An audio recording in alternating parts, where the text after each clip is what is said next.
added by the legislature a decade ago, saying that every community needs to provide housing for their workforce, which is not low-income housing, but housing for the workforce that New Hampshire needs. Great concept, great idea. What they did not do is they did not tell the towns how to do that. They essentially put the mandate on the towns to do that, and it's what you often hear of federally as an unfunded mandate. The planning board, as well as the rest of the town, looked at that and said, we don't think that that's appropriate and enforceable, and we've looked at it for over 10 years. Based on the limitations we have in the town, we've looked at, are we at risk? Is somebody gonna do something about it?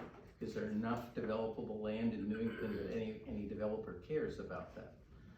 And we felt quite comfortable. 10 years have gone by, there's a lot of activity now. The governor has a special task force that has put together enforceable rules to fast track getting a solution for the housing of all types in town, in the state. And that puts us in a situation, how can we comply with that?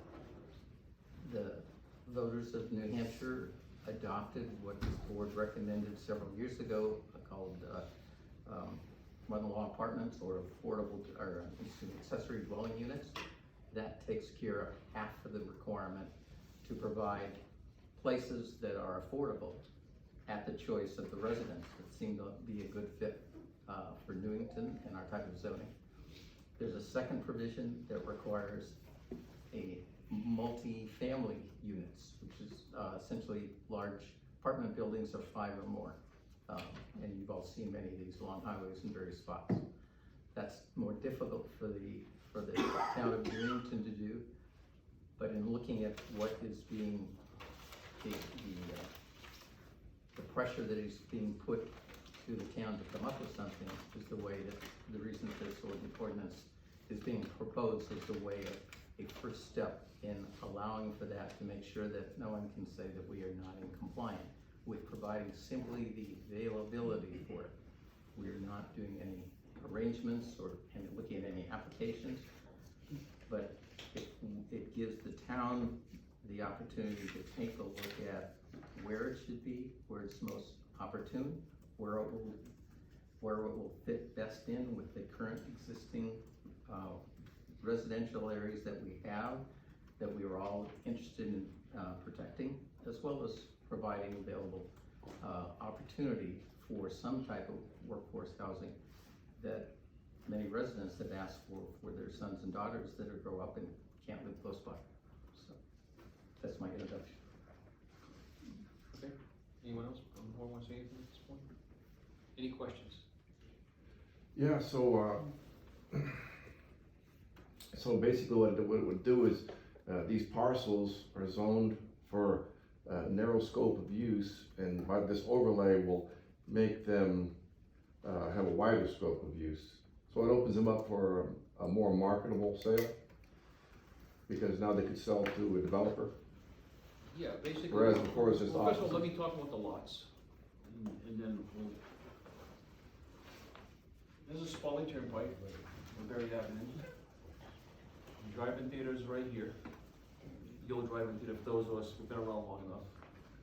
And then we have Thermo Fisher, which is right here, and then the sign company, which is right there in the front of it. It's like, it looks like a big yellow building along right behind the gas station. So those are the 3 lots we're talking about. So I wanted to point that out.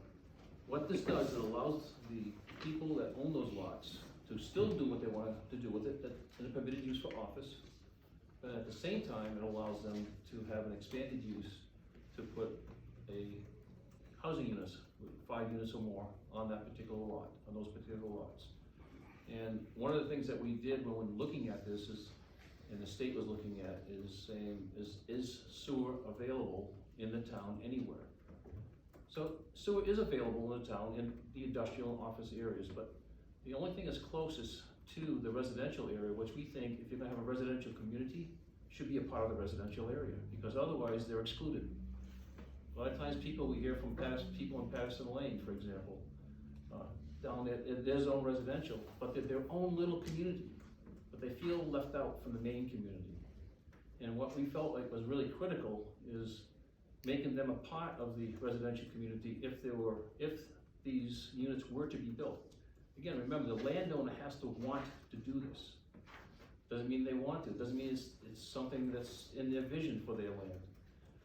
So we looked at all of those things and tried to say, well, where's the best place to put it, as Chris had already explained, that it's either in or near or abuts the residential area, has the sewer, and sewer's the big one, by the way, sewer, water, gas, and where is there available land? And available land is the big hard part.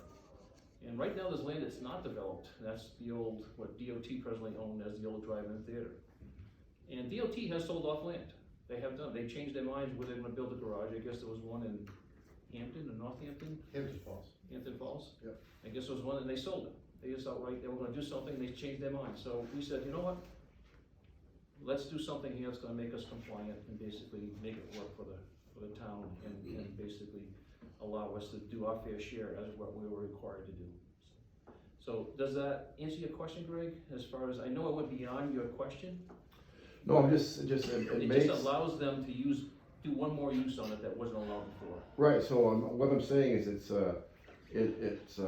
better for them, because now they can sell off part of the property for a use that wasn't previously intended. They can't subdivide it any more than what the subdivision minimum lot size would be for that zone. Subdivision meaning the building, the structures that would go in? Let's say for example, I don't know if I have the exact numbers, let's say it's 5 acres per lot for the office. They can't sell off, like 2 acres of that and have 2 non-conforming lots. No, I actually think that it's not where he was going. Oh. And I actually agree with Craig. Where Craig I think was going was, by this overlay happening, we have instantaneously, if and hopefully this does pass, that land becomes worth a lot more. Because now it's not just available for the purpose it was before, it now is available for building, housing, which gives it the ability to go to whatever extent we have. And I don't, almost in response to that, it may result in a higher value to that land, but that also gives the town the best control over how to handle meeting the objectives of what the state is asking us to do, and having it impact the town in the best way that it can, because it will impact the town. Jim, I don't know if it's gonna add value to it or not, because sometimes office spaces versus residential space, I don't know the comparison. Versus an office building, I guess we don't really know. I don't know. It could. Yeah. Yeah. Brenda? Brenda Blonigan, Hannah Lane. I wrote the selectmen a letter as well as sent it to the planning board. I salute the planning board for coming up with this idea, because this is something that a law was passed 10 years ago. Like Chris Cross said, it was 10 years ago, a decade ago, that this law was passed. And the state is getting serious about saying to communities, you need to have a plan. We don't have a plan at this time. We've been kicking that can down the road for 10 years. One of the original plans, and I believe, Mr. Marconi, you were on the master plan, and one of those areas that you identified in the master plan, and I think that master plan is about 10 years old as well, Correct. was the old theater area, where That's the before the state state owns. before the state Exactly. got the hand on it. Before the state got the hand on it. Correct. So I really support this, and I salute you guys for coming up with this, because right now, we are so vulnerable. If a developer came into town and said, this piece of land is for sale, and I wanna make it workforce housing, the state would support them 100%, because as you know, Governor Sununu has been very high on this workforce housing issue. If a developer came in and said, I want to buy this piece of land here that is for sale and put workforce housing in, I guarantee you, the state, they might say that they're not right now, but I guarantee you, the state will support them 100%, and the state will give them funds to help them bring it up to the standards. So I salute our planning board for protecting the residential area of our town. Anyone else? Abby Hood 12 Coleman Drive. I was just curious, so when are you Should we naming, orient this so you can see it? well, I can kind of see it, but I'm trying to, so you looked at doing, it's all of the land in It's that this parcel industrial. here, this parcel here, and that parcel there. So 3 parcels total. So why not add the other This? parcels that, yeah, or. And this is P's, it's part of PDA. Well, what about if you keep going right, like, is that one parcel? I'm just wondering It's all why. a piece, it's all a piece. Well, no, she's talking about down here, this. Yeah, Oh, like you're doing some of that, we can always expand upon it, but okay. we didn't know how, we wanted to come compliant first. If the town wants to do more, we can always do more, Okay, but this was we thought was a good start, a good place to go with this versus going much bigger than this. So I know it's been a controversial issue with some people in the town and some, both ways. surely. So we're trying to do something that basically is affordable, but I know that one lot that you're talking about there, like the inside circle there, one small section of that is up for sale, or was up for sale. I know the brewery was gonna buy it for over $1 million. Right, What do you build on 3 acres of land in housing for $1 million? That's what they're asking. That's what they were asking for before the brewery was built. I can only imagine now it's up to 1.2, maybe 1.5.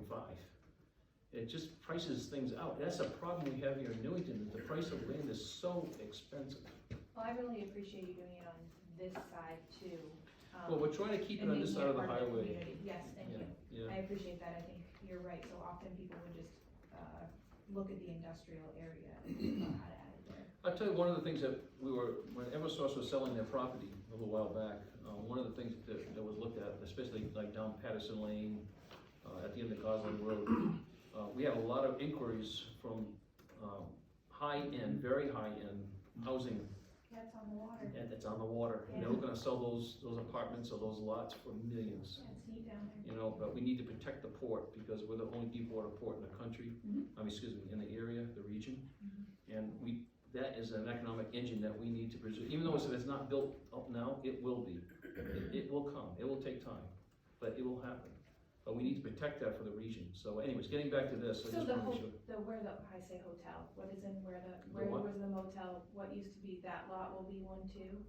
I say motel, can you? The drive-in theater? You know where the motel, someone help me out, They're what's there there. now? On this side. Next to the Chinese restaurant, which It's hotel are the- you No, in? motel when you came out of It's Shattuck. the same land that was used for a lay down area. I don't know. It's right here, Mr. Where Chairman. CrossFit is. No, Yeah, I got, CrossFit, yeah, CrossFit, CrossFit, right. CrossFit used to be a motel. no, yeah, well, near there it was, yes. Okay, around there, that is. The configuration's off, right? So that's not a part of it. Okay, That's not a part of it. sorry, I couldn't think of what. Yeah, yes, thank you. We have new hotels. Sorry, my brain just goes to that still. We have a new hotel that's coming into town right now too, so it was getting confusing as to what we were talking about. Plus, there was another hotel where the sign, where the Portsmouth sign is, Right, that actually was gonna be a hotel. I was just thinking of the one that used to, well. The original motel. Yeah, I know what you're talking about. Any more questions? Yes? Hi, Jeff Hyatt, I live on Little Bay Road, and I'm part of the Economic Development Committee. I was just wondering, by taking these 3 parcels, are you speaking to, you mentioned that this could be expanded for other uses.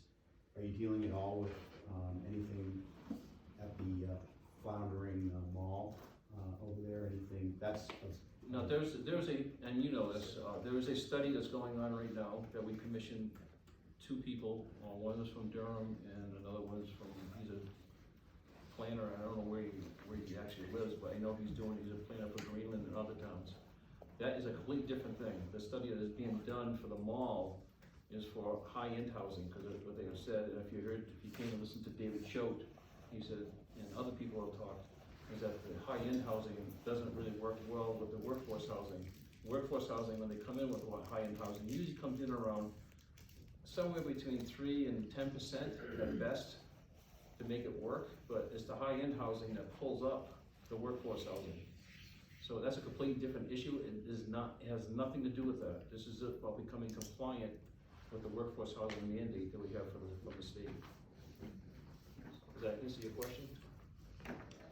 So, Yes. yes? Maggie Cook from 41 Hannah Lane. I am happy the planning board is doing this because I do believe that if we have something in place and we can amend it as we go along to fit, that's great. My question is, does the state say any percentage of workforce housing in the town Yes. needs or something? To meet the, What is it? to meet the requirement, I'm gonna see if I can, John, do you have Or the? what's close to it? I don't need exact, but Right, like, I don't know, but they said it's I gonna can be, answer that. it's 50-50. I think it's what they say in the ordinance. Is that not correct? It says right in here. The state requires 50% of the units to be two-bedroom housing, the only percentage I know. The state remains silent as to the percentage of workforce housing that has to be offered. But they do say that whatever's offered has to be economically attainable in the business model proposed by the applicant, by the landowner, by the constructor. So I think the question you were asking is, how many units do we need to have to satisfy the state? yes. That's I worked for the Rockingham Planning Commission in the 90s, and it's something we could never, ever give a town number, because we would be out of business. I don't know what the number is, but Okay. even more than you have, Right. and no one is gonna tell you that number. So the state sort of backed into it another way, they said, okay, you gotta have 100% of your residentially zoned land has to accommodate, workforce housing. So in Newington, our response to that is, in Newington, the residential areas are not served by municipal sewer. We have portable soils, a lot of wetlands. We allow ADUs in the residential zone, residentially zoned areas. So we think that's the best that we can do. And again, I'm speaking for the board. Where we fall short is providing multifamily housing opportunities at a workforce level, not at a market rate level. And that's what this ordinance addresses, is multifamily workforce housing. Does it look like that proposed area will suffice for enough for Newington?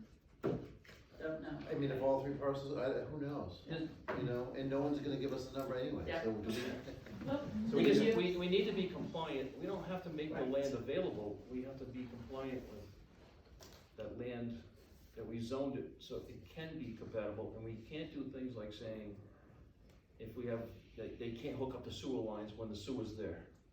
You can't make a hardship, in other words, that they can't, you can't make a different, in fact, you're supposed to bend over backwards to satisfy them and make it better for workforce housing.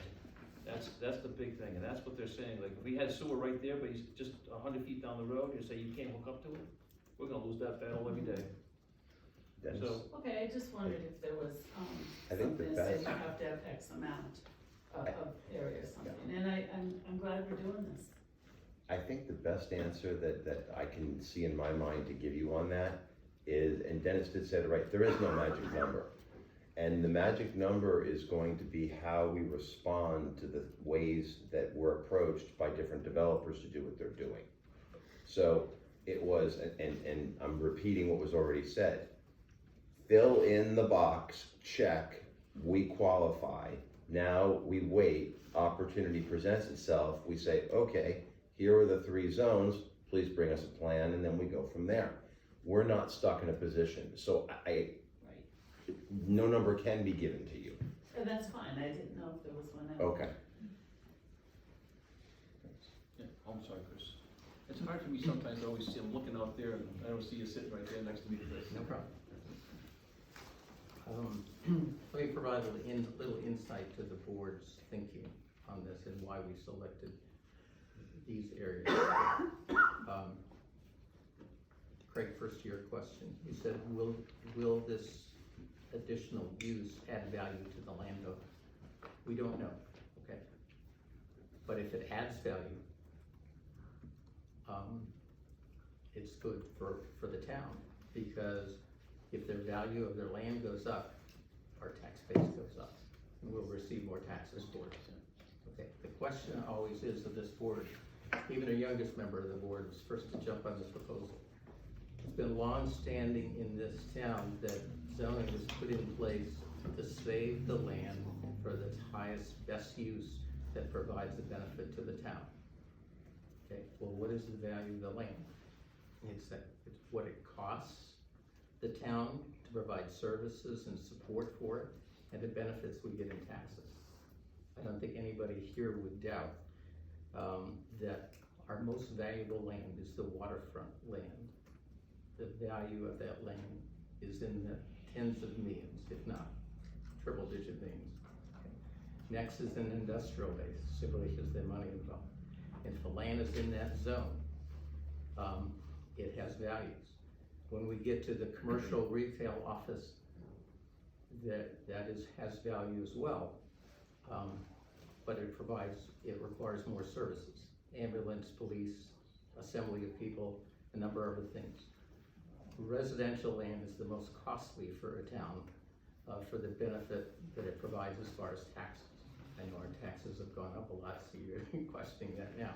But from the standpoint, when we look at, should we change zoning for something, we look at what will give the best benefit in taxes back to the town, best tax base, for the cost it's gonna cost us. Looking at our roads required, do we have to maintain them, do we have to plow them, we have to put them in place. What kind of, do we need a bigger school, do we need a bigger fire department? Do they have to have specially trained people to fight certain type of fights? All those come into determining what is the cost for a town and the benefits we're getting it from our tax base. This particular office space, we have office, commercial on this side of the Spalding Turnpike and the far side. Okay. If you look at the assessed values for the office and the commercial areas, the per land assessed value by the town, I don't know what the market value is, but what we assess them for taxes of the office, this portion has the lowest cost base per acre, okay, as opposed to office space across the street, across the turnpike. It is more likely that an affordable complex can be done and reasonable in this area, so it's more possible here than on the other side. What you have seen in Portsmouth, every time a residential place has gone in along the Route 1 bypass, further down at some of the malls, you're seeing along Lafayette Boulevard, you're seeing housing that has come in that is pretty high end. It's very nice, but it is not affordable for somebody that's working. There are condominiums that go for start at $400,000. You've seen the price they come. That's not gonna help our workforce housing requirement that we have. So we're looking for something that has the possibility of doing it and doing it a high percentage. When you get to Portsmouth, the affordable or workforce housing units that are offered by developers are less than 10%. And even then, they come back and they renege and say, we can only do it on 5%. And that's our concern. If we could only get 5% of a building as workforce housing, we would have to add hundreds of units in order to get our quota, which at one time, as John mentioned, is somewhere 75 to 80 in that range for all the land there. If you ignore all the limitations we have, only having control of 45% of the land, having so much in open space and wetlands, kind of put it aside on that. So we have targeted this particular area because it is the best chance to do it. It will make these housing, workforce housing, close enough to the housing so they're part of the community, as Dennis indicated, and they don't have to build essentially a neighborhood infrastructure as you would in another area that has no neighborhood now.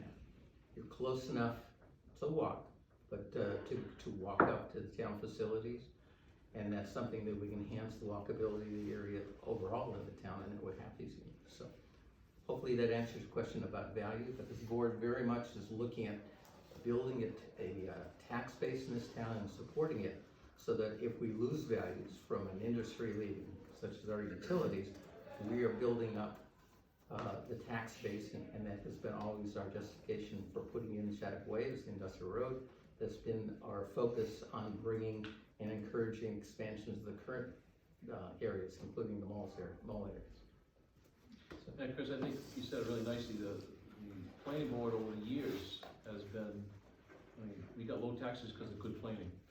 And we entice people to come in because of our location, and we work with them. We kept certain uses working, permitted within certain areas to maximize our tax dollars and make sure that we are, we've got all the right things in the right place. So, if you had looked at the extension of Portsmouth, if you looked at Portsmouth and kept going up the river, we'd have houses out there right now along the river. And we have fought vigorously to make sure that we have an economic engine that's gonna continue to work for this town of Newington. I look at the power plants. A brand new power plant is not brand new, 18 years old now. And we have another one which is getting near the end of its life. But the one that's getting near the end of its life was just purchased for $80 million 2 years ago. So they know something that we don't know, because I don't think investors who buy companies like that are just gonna say it's worth nothing overnight. But there will be something else that's gonna go in there, as well as probably some land around it that's still yet to be developed. So I think this board and previous board members over the generations and decades has done a really good job at setting this town up to be in a good position for tax purposes for a long time.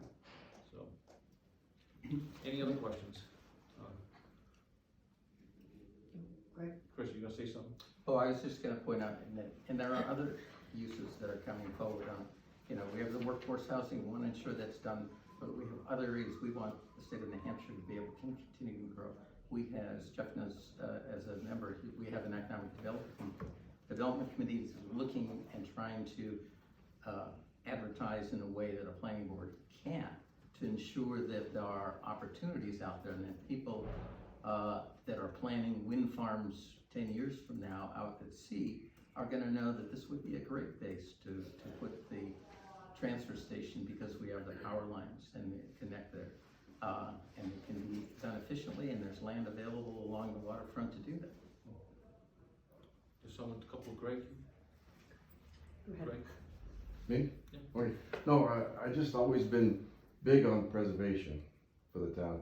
We have a very unique community, and I've had conversation with some of you people in the past about we're very rare in that we have such a small population with such an expanded commercial district. Our town is smaller than a lot of neighborhoods. I always look at Newington as a neighborhood. So something like this, even though I think we have to follow a commitment, it's gonna be a change. And I think it may be a little bit of a shock to the town. It may change the town. I think Newington is a little more sensitive to some of these things you're talking about. And I just think we have to keep that in mind. So, I mean, when you're talking about workforce housing, a lot of people I've talked to, they start to envision maybe some kind of a mega structure, a large facility. I know some of the condex units in Portsmouth are like 25 unit homes. So I don't know what the population swell is gonna be, or if we can restrict that, if we can keep something smaller. And how that's gonna change our infrastructure, what we can support now, and if we raise it too much, our fire department, our police, our town district, our road agents and the town garage, the transfer station too, is that gonna be able to handle any of that swell? So those are all concerns that we've had. Yeah. And I do know we have a certain amount of density or coverage, I think was it 40% Yeah. green? Yeah. It's gonna be 40% green space, in other words, untouched space, and then the rest of it can be pavement, sidewalks, roof, the house, the structure itself, as a maximum density. There's a maximum height of 35 feet that they can go. A house in the town of Newington can go 35 feet, so it matches that. We're looking at possibly even next year, looking at some of those things again, to tweak it down even a little bit more, like maybe townhouses instead, absolutely saying this is what we want, is townhouses type of thing. So these are the kind of things that we can all look at. Right now, it's like 5 units per unit, right? Now, there's a minimum requirement, so. You're talking 75% has to be affordable. Oh, 75, no, that's a different thing. I'm talking about the percentages. You're talking about the number of units in the building. Yeah, I'm talking about the number of units, 5 units in a building. There only can be 5 units in a building.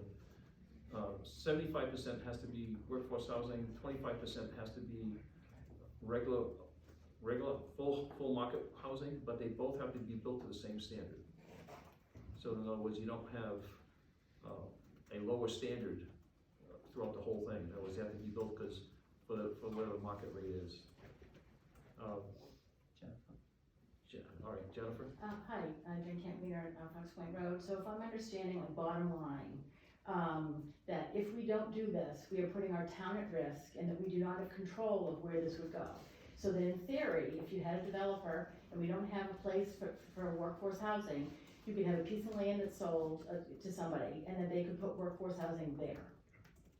If they could make, yes, but they would tell us how they're gonna do it, when they're gonna do it, how many, what the density is gonna be, what the heights are gonna be, all of those things come into place. So this gives us the most control that we have, recognizing that we still, Yes, okay. yes. There's also a cost factor involved with that. Cost factor right now is prohibitive to anybody making money with it. I'm sorry, prohibitive, For anybody, for a developer to make money with it, it's a cost factor at this point. Yeah. So that's the other part that had to be part of the process. and that's why we included it. It's always been that way in the town anyway. That's why we included it with, the utilities. The utility sewer was huge, Absolutely. huge. It has- And I think it's part of the state rules, it has to be sewer and water, Yeah, let's and say walking for, distance to the school there was, And let's say there was a, and gas. let's say the fields, I'm not gonna say the town owned property, let's say the fields and the soccer field is owned by the town, but let's say it was privately owned. And someone decided to sell it, that privately owned field, they could come in and say, we're gonna buy that, even though we don't have sewer there and the septic systems around there won't work, we know that a quarter of a mile down the road, right across the brook, is sewer. And we're gonna bring that in, and we're gonna put in that many units in that particular field, or whatever they can fit in. And they're gonna tell us how they're going to do it, and they're gonna control the number of people who are gonna do it. And I gotta tell you, it doesn't take much, in the sense, if you have 200 units that come in, and say two units per, if you had a big field like that, you could have 400 residents, literally like that overnight. That's what we're trying to control, not to have that, so we don't get overwhelmed by doing what we're doing. All right, so, Frank, Yeah, I was gonna say, this is gonna come up for vote at the town meeting? it's gonna become a vote on a ballot. Okay, I'm just curious, and when is this gonna happen? March 10th. March 10th. Ah, meeting. So in other words, this is gonna be voted as to whether or not we're going to allow the overlay? Yes. Cause I'm just curious, would it be, I suppose it's impossible, because it's too soon, but, for the people to vote, knowing that they can feel secure that there's not gonna be no mega structures gonna be going up on the highway? We don't know. We're just gonna trust you guys, hopefully, and work with the Well, town to, what we've got it do written the there right is, if you thing. wanna look at it, the way it's written up is, there's certain density that they can put in, about, again, percentage of, it's gonna stay green. There's only a certain height they can go to, and there's only so much land, and there's wetlands. so you're gonna have restrictions in place All before. those restrictions still covered. You also need to understand that the state has intervened. And if a developer came along and said, look, the town, this ordinance doesn't work for us, we need more density, we need this or that. If they can prove that we're impeding their ability to build workforce housing economically, they're gonna run to the court, and the court's gonna overturn, and say, okay, That's you what I'm need to have afraid more of, density. yeah. So it's we think, this is an ordinance that came from another town, I didn't write it, your town attorney wrote it, we've tweaked it, and I think we can, in the next, if we spend some time next year, I think we can make it even better. But it's gotta pass, a reasonable test, and we think this is a reasonable ordinance that hopefully won't be subject to a challenge if a developer came along. It's still a little gamble though, I mean, if you get somebody who wants to put something that's gonna make him more money, he could argue with the state. Well, first the land's gonna become available. Right. I did find out just this past week that, Thermo Fisher just sold for 6.8 million, that lot. To me, I have a hard time, I did not have any idea it was worth that amount of money. I just found this out. And having paid $6.8 million for that lot, I'm not looking at it go, is this gonna happen here? I don't know how that's gonna happen, but I was surprised at just how much land is worth in our town. That's been the problem for our town. In fact, the entire seacoast is the price of land, but Newington and Newcastle and Rye, they have a really big problem, the value of property to make workforce housing work.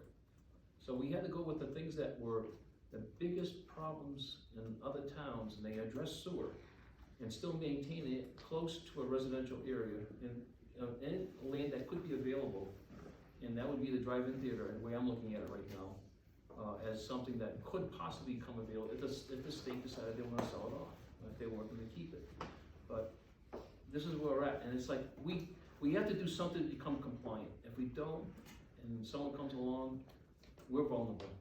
And I think our planning here stated it pretty well. That way there, it gives us some control over what could happen, in our town. What would happen if it got voted down? Let's just It say. got voted down, then we're vulnerable. You're right back where you have been for 10 years. And we take our chance, we're rolling the dice. There's a lot of confusion out there about how this will work, how it won't work. There's too much confusion for myself, and I've been a real estate agent, well, I haven't been in real estate since 1970, and I'm confused with it. Yeah. So there goes to show you, if you're confused, how can you really support something like that? But it's just my opinion. It would be great if we could make restrictions and the state would back us on them, but like what he's saying is, if the developer argues a point, gets the state's back and they can do what they want, so it's just kinda. Yeah, the other thing the other thing the state's doing, they're looking at all the rules, looking at even like, going to a short circuit court, you know, type of thing, where 3 judges will sit there and make a decision. I'm not even sure if that's already passed or not. And there's other things that are coming up that I know Chris is going to listen to on housing issues. And, you know, and if you just read them, it's like, wow, there's a lot of things being proposed out there, because there's a crisis right now in the seacoast, in the state. Oh, yeah. And it affects 2 things. One is that where do we put all the people? And then secondly, what do we do for business that needs people to come work for them, that want, so they're looking at a shortage of people. What do they do? It's a quandary. What is it, the chicken and the egg type thing? Abby Coleman Drive, Abby here, Coleman Drive. I just wanted to add to, growing up here, when the base was open, I did feel like, we've talked a lot about like the economics of it. I do feel like there's an impact that I particularly felt when the base closed, where we lost a lot of economic and like diversity in our people, and it was something that was really noticeable in a negative way, I felt. And I know there was a lot of ups and downs with the base closing, of course, but you know, with that comes diverse thinking and just I don't know, I'm excited for the prospect of providing and our workers, that we are so happy that they're here working in our town and providing us with, you know, that extra tax base. If there's a humanistic approach, like benefits as well, that I think is really important. It just wasn't named here tonight. I think I heard people talking about it, but I just think it's really important as well. Okay, thank you. Ann? Ann Highland Hebert, 20 Gundelow Landing. I think the compliance piece of this is critical. Indecision is a decision, and it's the wrong one. Because you kick the can down the road, you throw more time at this, you throw, you know, potentially more studies at this. But again, as has been said, the town is then at risk. If you don't make the decision, it will be made for you. Selectman Marconi, at the Yes, ma'am. last planning board meeting, Yeah. you stated the Board of Selectmen was not in favor of this ordinance. I believe I did, yes. Okay, is that the case? As far as I know, it still is, yes. Okay. I would like to point out a matter of technicality. In 14 months of Selectmen Board meeting minutes Mm-hmm, that I have reviewed, mm-hmm. this workforce zoning layover area was not an agenda item. It was not discussed. It is not in the minutes. So when was the decision made that you 3 do not support this? How could it have been made if it's not in selectmen meeting minutes, other than an offline, non-public meeting that's a non-meeting? Could be non-public, I don't remember. But it's not an agenda item, so, I'm just saying that was the feeling of the selectmen, that's all I'm saying. okay, so this, you're saying the So they think selectmen, there's a confusion in this issue, and it's not being explained enough for people to understand it. If I can't explain it, how do I explain it to people who ask me? I don't know how to explain it. Actually, the board this evening has been extremely helpful, and I don't feel confused. Well, very good for you. Okay. There's a lot of people that ask me questions that I can't answer them, so. That was That's I don't wanna get in an argument with man. That's a different issue, we're talking about information about Right. workforce housing tonight, I'm trying to get information out there. So, that's a completely different issue. Maggie Cook of 41 Handling, is there another time that the public's gonna get, I mean, I'm sad that there's this many people here for this public hearing, because I didn't understand this until it came to the last planning board meeting. And I really got the message that if this is voted down because people think that we don't wanna have it here, they don't understand, we're gonna get it here. And that by voting for it, we have control. By not voting for it, we don't have control. How can the rest of the residents in Newington find this? Is there any plan? So I heard that loud and clear, I think that Mike, you told me that, I think the selectman told me that. And one of the things that we've done, we've taken the entire thing with an explanation, and John wrote it up very nicely, a nice explanation, and it's put on the webpage. John, do you happen to have that package? I do not, You but don't. it's on the website. It's on the web, Yeah. and it's on the I have news, that. it's on the newsletter, Correct. e-news. Go look in there, just type in workforce housing, it should come up. It was temporarily removed after the last meeting, it was an accident. And it's been put back on there, because it was dated for the last meeting. But I said, no, I wanna have that information there until the town votes for it, or sees it just before voting. So I wanted to make sure that all of that information was made available. Thank you, Dennis. And that was at the request of, I think, the selectmen, Yes. and other people at the last meeting, when we did it. So he said, so this meeting tonight is a reaching out to the community. We're trying to do everything to have people come in. And I'm glad all of you came. I was hoping, I was gonna say, let's go into the other room because we've got too many people. But no one's showing up. I mean, I see same familiar faces, and I get 3 new people tonight. Thank you for coming. And just to clarify, this Four. is not a public hearing. Our Oh, public okay. hearing was 2 weeks ago? Yes. Yeah. Oh, okay. 2 weeks ago? This is actually. Information. Yeah, an That's informational right. meeting, My just mistake. for the benefit, no, well, I just wanna make sure Yeah. that you understood this wasn't. a Yeah, I public don't use that Yes. language on this. Okay, My so other thing to that is Samara. that, Right, yes. you know, the, sign where it just says something about coffee with the chiefs or something, is that a good place to say, stop in town hall for workforce housing info or something, because people pass that, I think a lot more. I'm guilty of not going to the website enough. Okay. I did tell other friends to come, they're not here, so I've tried to spread the word, so I'm just, All right, could I just, tomorrow was next, I think? Oh, yes, Mayor Robertson, Fox Point Road. Thank you so much, has been incredibly informative. But I would say that we're all on the same page in this room, so if the selectmen are against it, or if there is another party that's against it, I would like to hear that side, so I have both sides in front of me. So if the selectmen are against this for some reason, if they could come up with some reasoning so that I as a voter can kind of look at both things, that would be incredibly helpful in my decision. Well, I can address some of it if you'd like. We feel that the overlay on the state property is non-enforceable. You can't enforce things on the state property. Granted, the state property may be sold someday, but that's if and when and who, and when. So that's one of the reasons we didn't like it.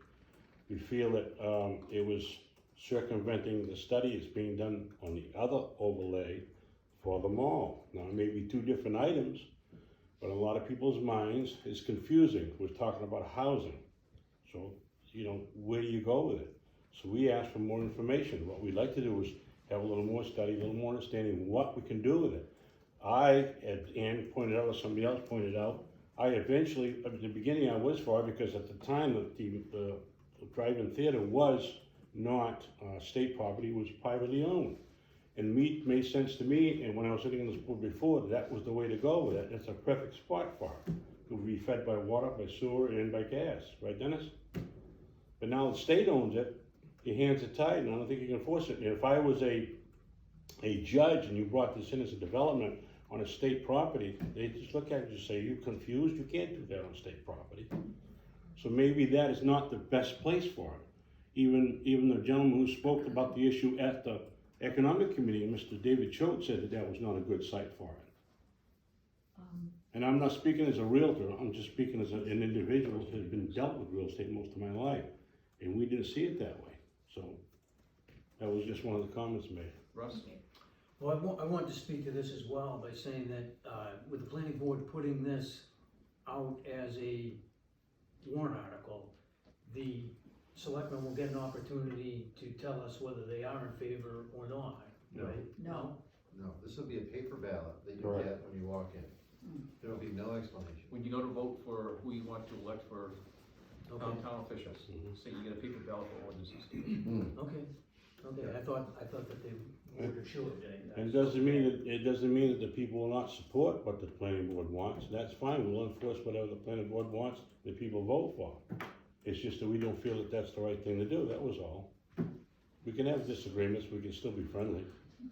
Can we? No, No, I Greg, just there's wanna somebody touch, behind, Emily is next. sorry, Emily's having an LA six baby point. I guess what's frustrating as a voter,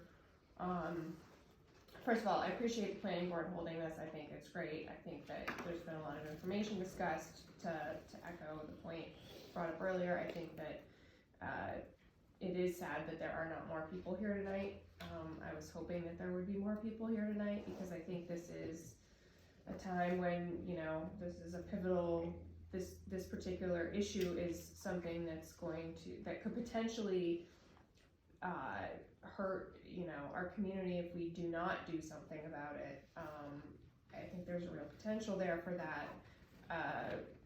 But I guess what I'm particularly frustrated about is the fact that we're at this point, we're what, a month away from election day roughly, and there still seems to be some confusion, or I guess not confusion, but just discord about where this is going from the selectman's office. And what's really disconcerting to me is that, you know, I have made a concerted effort to come to meetings. I've made a concerted effort to record meetings. I have made a concerted effort to review meetings, and I have not seen or heard anything about this from the selectmen prior to the public meeting. I think that as the leaders of the community and as people who are representing their constituents, I think it's important for us to come together and to recognize what you know, what the planning board is proposing, and to understand it and to help people understand it. I'm hoping that if people came to you and said, I don't understand this, that you would have directed them to come to this tonight. I mean, I think that we, like the amendment with solar, you know, you mentioned if we don't do anything about it, then it's gonna, you know, potentially come back to harm our community, and I feel like this is just another extension of that, frankly. There is a very long, lengthy 143-page document I managed to find on the internet about workforce housing that the New Hampshire Housing Authority or of the likes put out, that kind of goes through that, and I'm reading through that quickly, again, light reading at night. I didn't happen to see anything about the state piece of it, but I guess this has been vetted by our town attorney? Oh, yes. Yes, so I guess my question would be then, if it's been vetted by the town attorney, then I'm having a hard time understanding how Something it I could wanna be say a to court you. issue. Yeah, thank you, I don't mean to cut you off. No, I'm done. I don't know how many of you know David Choate. He's a realtor, developer, but he's also a part of the housing Partnership. partnership in Portsmouth in the seacoast, and they've been working on trying to get affordable housing for years in this area. And he came to our meeting and spoke before this board, and was very much in favor and applauded the board for taking this action, because we weren't compliant, and he said that we were vulnerable. In fact, when I went to the Economic Development Committee, he was speaking there, and he was talking about that. He was talking about that, and it made it very, opened up my eyes as to what we should be doing, and you brought up workforce housing, that we were not compliant. Am I right? You remember that, Jeff? He said that, and then he had a disagreement with you about the 3 parcels. As an appraiser, he said, I think this is gonna be difficult on these projects, because he also has a realty background. He's not. He is a realtor. Yes, He's yes, a yeah. commercial broker. Yeah. But he did speak, and I thought he was in favor of this. I was really like, You're wow. not your 3 parcels. You thought that. No, street development lot. Okay, I thought I heard something different, but all right. I'm not done. One minute, please. So I'm surprised that's what you took away from there, Jeff, because he thought this was a good thing. I also think that, other people have said in the area, if they could get their hands on that site where the drive-in theater was, and work with the PDA, because the PDA does not wanna have any housing on their property, but that possibly they could do something with the PDA to make this work. Anyway, there's a lot of things in play. The problem is that there's no better land, I think, in Newington to make us compliant. So that being the case, and this board has worked on this for years, not all current members today, we have some new members, but we also have some members who've been here for a while. We've been working on this for quite a long time. I think that we needed to do something to at least make sure that we are protected in this town in some fashion. So that being the case, I think this was the best thing to do, was to step forward and to offer this. And we all knew this was gonna be an issue that was gonna be tough. There's another issue that is, I think people, and it's been brought up a couple different times, and that is a housing study for the mall area. And whether or not that would be something that'd be good to do. That is something completely different from this. And it's something the selectmen have stepped forward and asked the planning board to do it, and wanted us to take a look at it, so we went out and hired two different people. Originally it was gonna be just one, and then we got a good deal for a little few extra dollars, we were able to get 2. That's something that's completely different from this. That is, high-end housing or medium income housing, it is not workforce housing. That's what they asked us to look at, and that's what we're doing. And we don't know, I think there might be something coming down the road, and there's a suggestion that there is, but we don't know for sure what's coming. So we took action on the workforce housing part because we knew it wasn't gonna be a part of that regardless. At least that's what our indication was, that it was gonna be higher end housing. So we have no proposal for us, we have nothing that's in front of us. This is something that we felt as though we needed to be compliant on, and at least what we have done, identifying these particular parcels, will make us compliant. And again, there's 2 parts to it. One is the multifamily part, which we weren't compliant on, and the other one was the single family part, which was the ADUs, which we are compliant on. And this board has worked really hard to deal with this. Other towns are just like sticking their head in the sand and doing nothing. The problem is that the towns up further north, they don't have a problem because they have a lot of land. The problem that the people we have here, the problem we have here in the seacoast, we don't have a lot of land, but we have a lot of people. So it's gonna be really, really tough to try to be compliant in this town because of the cost alone for workforce housing. And you've seen that if you look at the papers, I mean, Bedford Mall, I'm gonna look at the Bedford Mall. Bedford Mall is going to be redeveloped, but then they stopped, and right in the middle of developing it, and developer come back and said, let's put in 200 residences there, and none of it is workforce housing. So that doesn't do us any good, you know, if they do the same sort of idea here. But anyway, I thought that is a completely separate thing. I wanna make sure that no one's confusing the two, because they're not the same. 2 separate issues. Thank you, Dennis, that's a good explanation. If I may, I did, in my minutes, you'll see in the minutes of the last meeting that I did commend the board for moving this forward. I didn't say it was a bad issue, I just said thank you for moving it forward, because I've sat on it for a long time, we hashed this over many years. The thing is that maybe the 3 lots are not the perfect spot for it. They may not be. But like I said, we can disagree. If the people decide that, yes, we should do that, we should run, because we're worried about what the state's gonna force on us, we'll deal with whatever the town says, that's not a problem.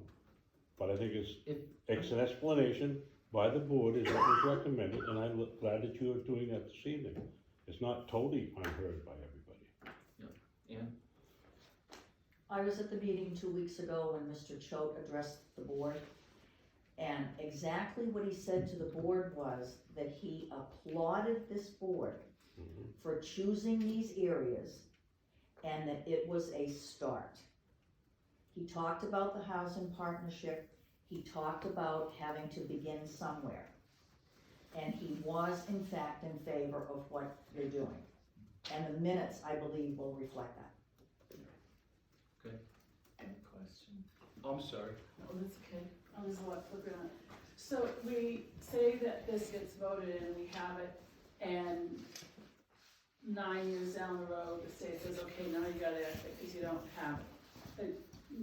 You have to start building it, because you don't have it.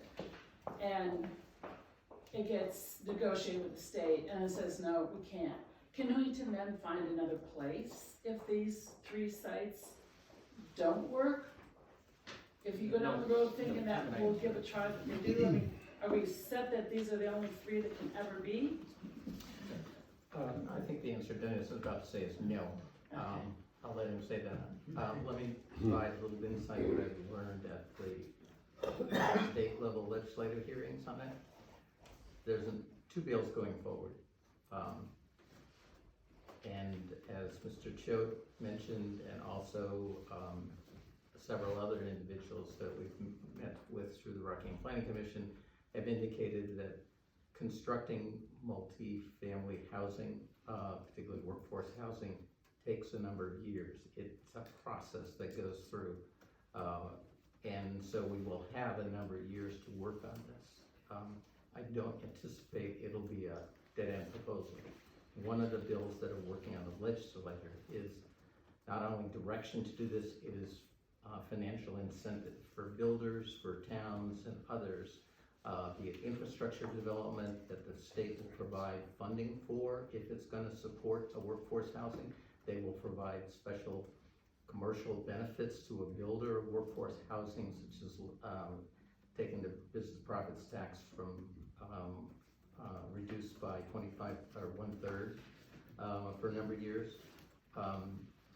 So this will be a process. It will provide an opportunity to do it, not so much out of fear. We're not acting out of fear entirely. We are acting to be inclusive because this is asking for affordable workforce housing is something that's been on all the surveys we've done for the master plan for the last 2 decades.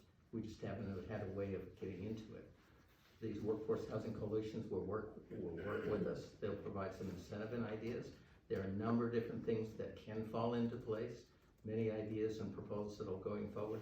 The state is also working and looking at the fact that a multifamily housing, high density or whatever, costs a certain amount of money to build.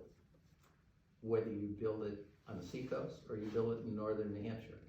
The building itself, assuming you have similar utility connections, is about the same. The difference is the land. So the state is starting to realize if they want to have really a long-term impact, to focus on the land where it's most expensive. That's where the state can come in and help with the land cost so that the building becomes affordable, whether it's on the seacoast or elsewhere. That's where the state can follow up on their unfunded commitment and actually put money in that will do that. And if that comes in from the state, it won't be a short-term fix for affordable housing.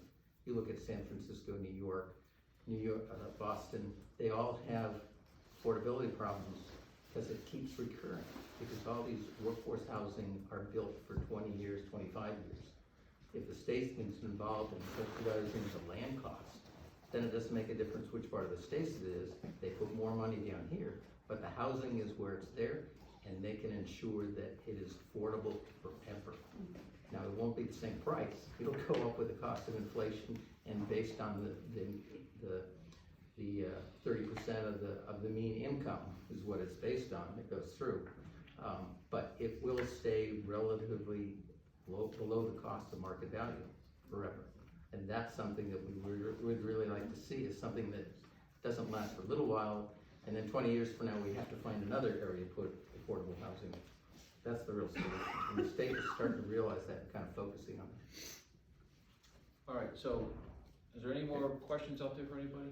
Just a little question, you know, is the housing, when you refer to housing, that could be apartments as well as, you know, homes? Yes. Right. Yeah, probably would be apartments.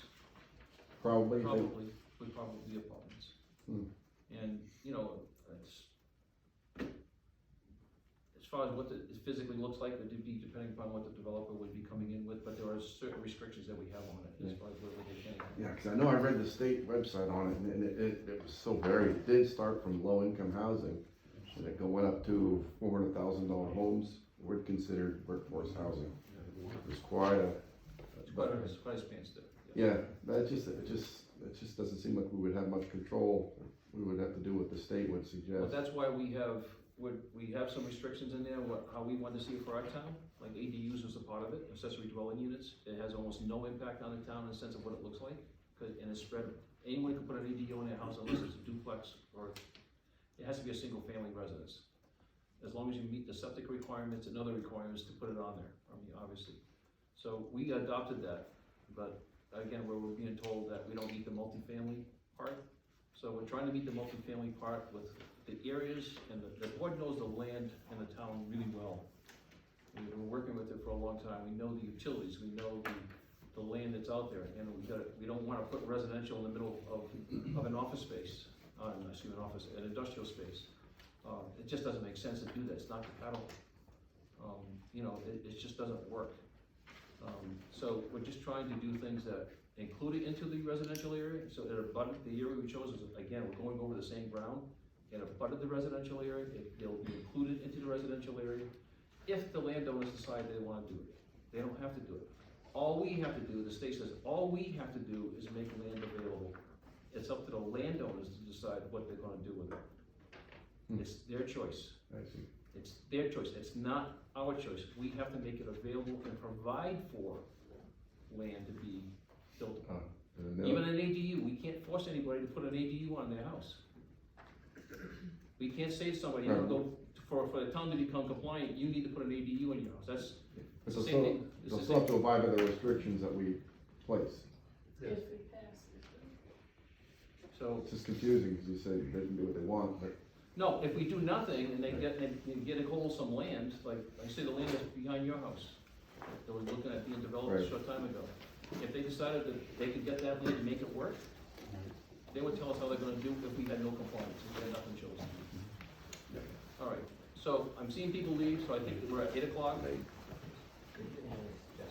Oh, any other, well, no, we can do suggestions, but this is the ordinance we have in this. Well, on what we're working for, this whole issue, this is an ordinance that, and we're talking about, but this idea of housing, affordable housing is something, as the board's worked on for many years on it. If you have any other suggestions or thoughts, that we'd like to hear them, because what comes in order to make this happen will take several years, and there may be different things that will work into different lot owners' plans.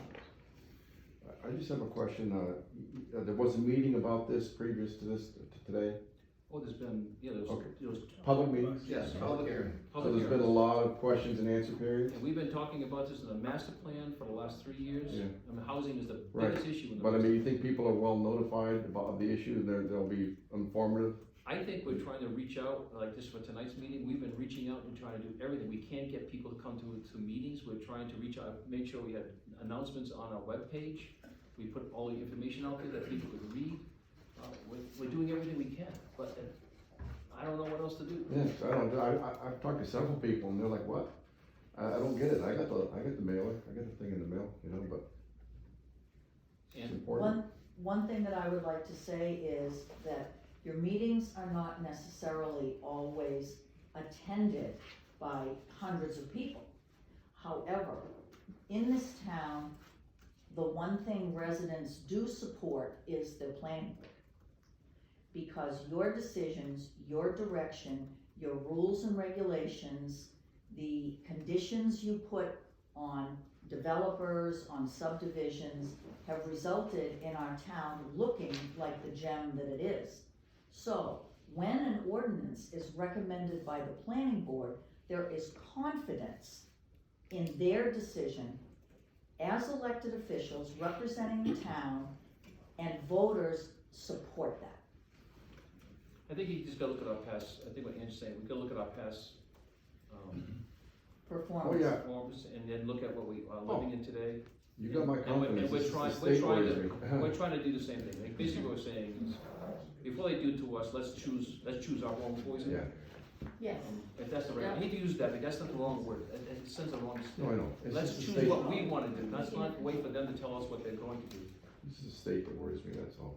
that's all it is. We can go to different boards between now, we do have a hiring one.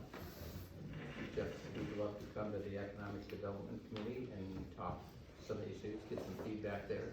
Other things, we'd be glad to express that. You suggest putting more information out, on the web or in writing, correct? Is that what you're saying? Okay.